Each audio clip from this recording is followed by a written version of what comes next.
کچھ دروازے یا کچھ راہیں جب اللہ بند کر دیتا ہے تو ہمیں لگتا ہے وہ ہمیں سزا دے رہا ہے، ہماری دعائیں نہیں سن رہا، جو ہمیں چاہیے وہ نہیں دے رہا، جبکہ کچھ راستے ہماری ہی بہتری کے لیے بند کیے جاتے ہیں، کیونکہ آگے جا کر ہمیں ان سے زیادہ تکلیف ملتی ہے۔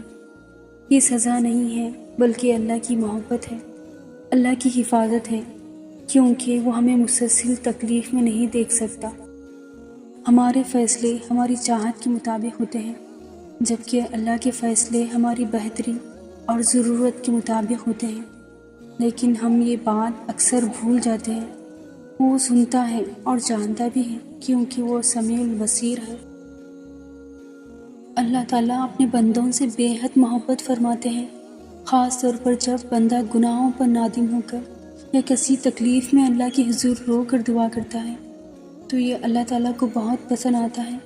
احادیث میں اس بارے میں کئی خوبصورت روایت ملتی ہے کہ اللہ تعالیٰ فرشتوں سے فرماتے ہیں کہ نبی کریم صلی اللہ علیہ وسلم نے فرمایا، جب بندہ رات کے اندھیرے میں تنہائی میں میرے خوف سے یا میرے عشق میں روتا ہے تو میں فرشتوں سے کہتا ہوں، میرے اس بندے کو دیکھو، یہ مجھ سے محبت میں رو رہا ہے، حالانکہ اس نے مجھے کبھی دیکھا بھی نہیں۔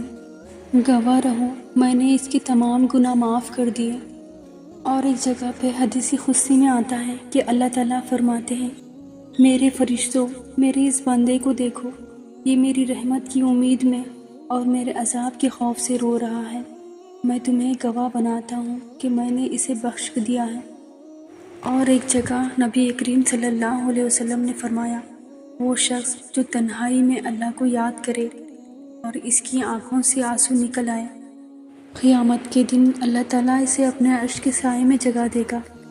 جہنم کی آگ سے حفاظت۔ رسول اللہ صلی اللہ علیہ وسلم نے فرمایا، جو شخص اللہ کے خوف سے روئے وہ ایسا شخص ہے جس پر جہنم کی آگ حرام ہو جائے گی۔ جب کوئی بندہ سچے دل سے اللہ کے حضور روتا ہے، چاہے وہ گناہوں پر نادم ہو، دعا مانگ رہا ہو یا کسی تکلیف میں اللہ سے فریاد کر رہا ہو، تو اللہ تعالیٰ فرشتوں کے سامنے اس پر فخر کرتے ہیں اور اسے اپنی رحمت سے نوازتے ہیں۔